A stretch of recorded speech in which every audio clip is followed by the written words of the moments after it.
আসসালামু আলাইকুম। আমরা আজকে নিয়ে আসছি বিশেষে যেগুলো মৌলিক সংখ্যা নিয়ে আসছে, এগুলো প্রশ্নের কিছু সমাধান। যেমন বিশেষে আসছে, এটা 10 নং বিশেষ আসছে 1 থেকে 30 পর্যন্ত কয়টি মৌলিক সংখ্যা আছে। এটা তারপর হচ্ছে নিচের কোন সংখ্যাটি মৌলিক। তারপর 2 থেকে 32 পর্যন্ত কয়টি মৌলিক সংখ্যা আছে। তারপর নিচের কোনটি মৌলিক সংখ্যা নয়। আমরা আজকে এগুলো সমাধান করব। আরও আছে, আমরা এই কয়েকটা আজকে নিয়ে এসেছি, এই কয়েকটা নিয়ে আজকে সমাধান করব।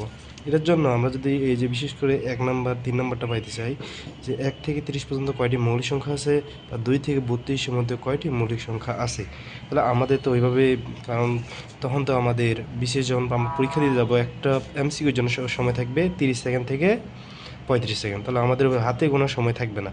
এটার জন্য আমরা মূল সংখ্যাটা আমি সূত্র দিছিলাম, একটা ভিডিওতে দেওয়া আছে, আমি তো এটা দেখাই দিচ্ছি। যে সূত্র কী দিয়েছিলাম, 4422232232 1। আমরা যদি এটা এভাবে মুখস্থ করি, 017 সামনে লাগাই দিই, 017 লাগাই দিয়ে আমরা এটা মুখস্থ করলাম, যে নাম্বারের মতো করে মুখস্থ রেখে দিলাম। তাহলে কী দিলাম, 4422232232 1।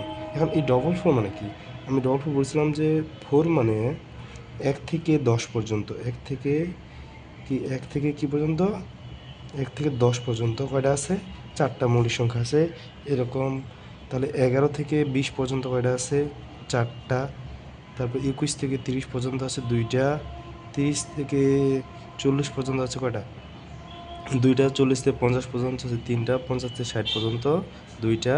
60 থেকে 70 পর্যন্ত 2টা। 70 থেকে 80 পর্যন্ত 3টা। 80 থেকে 90 পর্যন্ত 2টা। এবং 90 থেকে 100 পর্যন্ত কয়টা, একটা মৌলিক সংখ্যা আছে। এখন আমাদের প্রশ্নে কি বলছে, প্রশ্নে বলছে নিচে 1 থেকে 30 পর্যন্ত কয়টি মৌলিক সংখ্যা আছে। আমরা যদি মুখস্থ করি 4422, তাহলে 1 থেকে 10 পর্যন্ত আমাদের 4টা আছে, 10 থেকে 20 পর্যন্ত আছে 4টা, আর 20 থেকে 30 পর্যন্ত আছে কয়টা, 2টা। তাহলে 1 থেকে মৌলিক সংখ্যা 1 থেকে 30 পর্যন্ত কয়টি মৌলিক সংখ্যা আছে, 10টি।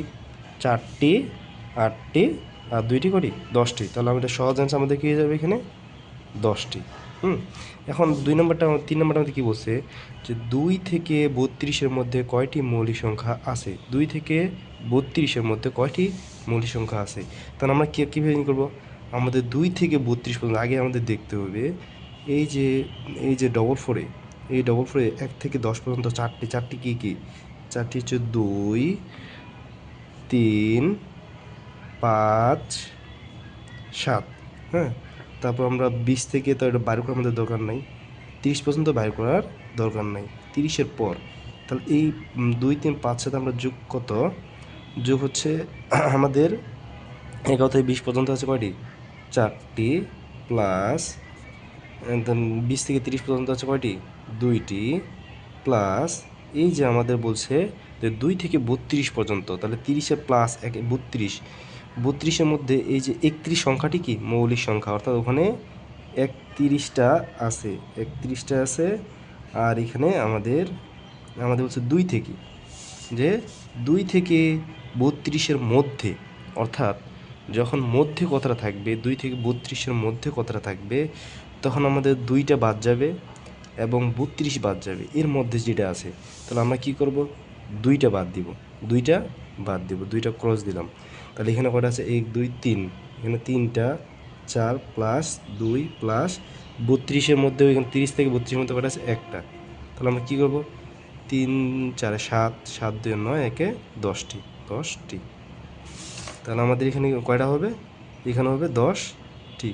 আমরা এখানে তো আমাদের সময় লাগবে, যখন আমরা করবো তখন কিন্তু আমাদের সময় লাগবে না, কারণ 2 থেকে 32 পর্যন্ত। তাহলে আমরা মনে রাখবো 4422, মানে কি 4422, 1 থেকে 30-এর মধ্যে আছে কয়টি, 10টি, আর 32 ওইদিকে আছে 31 সংখ্যাটি একটি, তাহলে 11টি। 11-এর মধ্যে আমাদের 2 থেকে বলছে, তাহলে আমরা 2টা বাদ দিব, 2 যেহেতু মৌলিক সংখ্যা, 2টা যখন আমরা বাদ দিব, তখন আমাদের কি থাকে, আমাদের 10টি থাকে। যে 2 থেকে 32 পর্যন্ত মৌলিক সংখ্যা কয়টি, 10টি। এখন আমাদের কিছু আছে যে নিচে কোন সংখ্যাটি মৌলিক, নিচের কোন সংখ্যাটি মৌলিক। এখন আমরা কিভাবে বুঝবো যে কোনটা মৌলিক কোনটা মৌলিক না, এটার জন্য আমাদের কিছু টেকনিক খাটাইতে হবে। কি টেকনিক খাটাইতে হবে, আমরা যদি দেখি যে প্রতিটা সংখ্যা, প্রতিটা সাধারণত মৌলিক সংখ্যা কি হয়, বিজোড় হয়। মৌলিক সংখ্যা কি হয়, বিজোড় হয়। এবং মৌলিক সংখ্যাকে কি দ্বারা, এবং সেই বিজোড়গুলোকে যদি আমরা 5 দিয়ে, শেষে যদি 5 থাকে, শেষে যদি কত থাকে, 5 থাকে, শেষে যদি 5 থাকে, তাহলে সেটা কি মৌলিক সংখ্যা হবে না, কারণ 5 দিয়ে ভাগ করা যাবে। শেষে যদি শূন্য, এমনিতে আমরা জোড়গুলো বাদ দিলাম। জোড় যেগুলো আছে তার মধ্যে কত জোড় কী কী আছে? 2, 4, 6, 8 আর 0। এগুলো যদি শেষে থাকে তাহলে মৌলিক সংখ্যা হবে না। সাথে আমরা কি ধরলাম?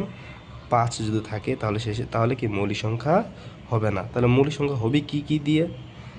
তাহলে আমাদের মৌলিক সংখ্যা হবে যদি 3 থাকে, 1, 3, 1, 3, 7, 9, এই শেষে এইগুলো যদি সংখ্যা থাকে, এই সংখ্যাগুলো শেষে থাকলে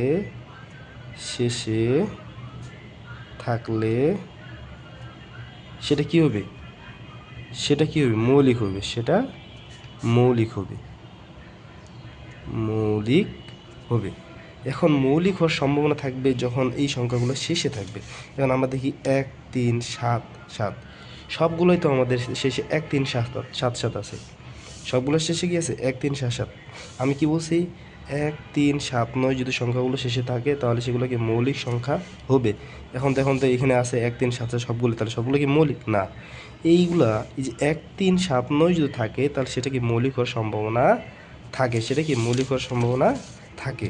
এখন আমরা দেখব যে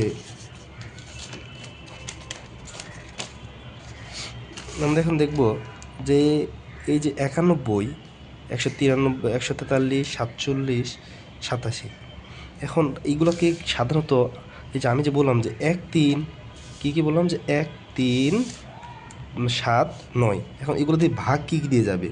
আমরা সবসময় 1, 3, 7, 9 এগুলোর মধ্যে আমরা ভাগ করার চেষ্টা করবো কী দিয়ে? 3 দিয়ে, তারপর 7 দিয়ে, তারপর 9টা আমাদের না দিয়ে আমরা দিব 11 দিয়ে। এই 3টা দিয়ে যেই সংখ্যাটাগুলোকে ভাগ যাবে না সেটাই মৌলিক সংখ্যা। কেমনে? যদি আমরা 3 দিয়ে হয়, সাধারণত 3 দিয়ে ভাগ করলে এটা কেমনে 3 দিয়ে ভাগ যাবে আমরা কেমনে বুঝবো? যদি দুইটি সংখ্যার যোগফলকে যদি 3 দিয়ে ভাগ করা যায়, যেমন 8 সাথে কত? 8 + 7, 8 সাথে কত? 15, 8 সাথে 15। তাহলে এই দুইটি সংখ্যার যোগফলকে যদি 3 দিয়ে ভাগ করা যায় তাহলে সংখ্যাটি কি 3 দিয়ে ভাগ যাবে। তো 15কে 3 দিয়ে ভাগ করা যাবে না, 3 পাশে 15। তাহলে 3 দিয়ে আমরা এটা ভাগ করলে 3 পাশে 15, অর্থাৎ 3 দিয়ে ভাগ যাচ্ছে। যদি 3 দিয়ে ভাগ যাচ্ছে তাহলে এটা মৌলিক সংখ্যা নয়। হ্যাঁ, তাহলে আমরা 47, এটা কি? তাহলে এটা হচ্ছে 3 দিয়ে যাচ্ছে। তারপর আমরা এটা দেখি, তাহলে এটা আমাদের বাদ ক্রস 47 সংখ্যাটি এখন মৌলিক সংখ্যা কি না আমরা দেখতে হবে। তারপর আছে কত? 43, এই 143 সংখ্যাটি মৌলিক সংখ্যা কি না এটা আমরা সহজে কেমন বুঝবো? 143। আমি বলছি 11 সংখ্যাটির একটা সূত্র আছে কি, যে দুইটা সংখ্যা আমরা ধরে নিব, এবং যদি তিনটা সংখ্যা থাকে তো ধরে নিব সামনে 0 আছে, সামনে কি আছে? 0 আছে। এই দুইটার যোগফল আর এই দুইটার যোগফল যদি সমান হয় তাহলে 0 + 4-এর যোগফল = 4, আর 1 + 3-এর যোগফল = 4 যদি সমান হয় তাহলে সেটা 11 দিয়ে ভাগ যাবে। সেটা কি 11 দিয়ে ভাগ যাবে। আর যদি 4টা সংখ্যা থাকে, ধরলাম আমি 1, 3, 2, 0, তাহলে কি হবে? তখন আমরা কি করব? এই যে এই দুইটা যোগ করব। তাহলে 1, 3-এ 1, 2 কত? 3, তো 3, 0 কত? 3। তাহলে এই যে এই দুইটি সমান না? যদি সমান হয় তাহলে এটা আমাদের কি দিয়ে 11 দিয়ে ভাগ যাবে, অর্থাৎ এটা মৌলিক সংখ্যা হবে না। তাহলে আমাদের এটাও ক্রস। 91 যে 91টা আমরা কেমনে বুঝবো এটা মৌলিক সংখ্যা কি না? 7-এর নিয়ম, আমরা কিসের নিয়ম দেখলাম? আমরা দেখলাম 3-এর নিয়ম দেখলাম। 3 কেমনে বের করব? যদি দুইটি সংখ্যা, যেটা সংখ্যা থাকবে ওই সংখ্যাগুলোর যোগফল যদি 3 দিয়ে ভাগ যায় তাহলে সেটা মৌলিক সংখ্যা হবে না, অর্থাৎ সেই সংখ্যাটি ভাগ যাবে। আর 11 ক্ষেত্রে কি, আমাদের যদি সংখ্যা থাকে 3টি তাহলে আমরা একটা আগে শূন্য নিব। যদি 3টি সংখ্যা থাকে একটা আগে কী নিব? তাহলে আমরা এখানে শূন্য নিচ্ছি 1, 4, 3, একটা আগে প্রথমে কী নিব? শূন্য নিব। তাহলে আমরা এখানে যে একটা যদি শূন্য নিই তাহলে 1, 4-এর মধ্যে যোগ করব, 1, 3-এর মধ্যে যোগ করে তাহলে 1, 4, 11, 1, 3, 1, 0, 4-এ 4, 1, 3-এ 4। তাহলে এটা আমাদের যদি একই হয় তাহলে এটা আমাদের কি মৌলিক সংখ্যা হবে না। তারপর এই যে 91 ক্ষেত্রে আমরা যেটা লাস্ট সংখ্যাটা থাকবে, যেটা আমরা 3 দিয়ে পাচ্ছি না, কারণ 3 দিয়ে যোগ করলে 10 হচ্ছে না। আমরা 13 সাথে 91, 13 সাথে 91 আমরা যেটা ভাগ করি তার সাথে 91 পাবো, তাহলে আমাদের কী হবে 47 এটা। কারণ বলছে কারণ নিচের কোনটি মৌলিক সংখ্যা নয়, আমরা একইভাবে একই নিয়মে ফ্লো করি। 6 3 9, 9 2 11, এটা আমাদের 3 দিয়ে যাচ্ছে না, এটা আমাদের 3 দিয়ে যাচ্ছে না, তাহলে আমরা 7 আমরা হচ্ছে কি 11 দিয়ে দিই, 3 2 5, আর এখানে 6 0 হচ্ছে না, তাহলে আমাদের কি এখন 7 দিয়ে দিই। 7-এর নিয়মটা কি, 7-এর নিয়মটা হচ্ছে যদি এই শেষের সংখ্যাটি যেটা থাকবে তার ডবল নিচে বসাবো, শেষের সংখ্যাটি যেটা থাকবে তার ডবল নিচে বসায় বিয়োগ করে যদি সেটা যদি ভাগফলটা যদি 7 দিয়ে যায় তাহলে সেটা 7 দিয়ে বিভাজ্য। 3 দুগুণে 6, তাহলে 20 সংখ্যাটি বিভাজ্য নয়, অর্থাৎ এটা যাবে না।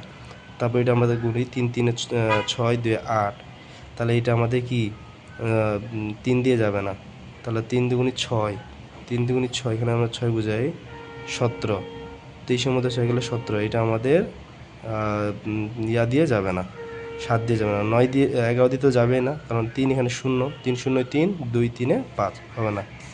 এইটা আমরা দেখি 3 2 5, আর এখানে 5 0 5, তাহলে এটা আমাদের মৌলিক সংখ্যা নয়। যদি বোঝা যায়, পরবর্তী কোনো বোঝার জন্য কমেন্ট করবেন এবং ভিডিওটি শেয়ার করে দেবেন।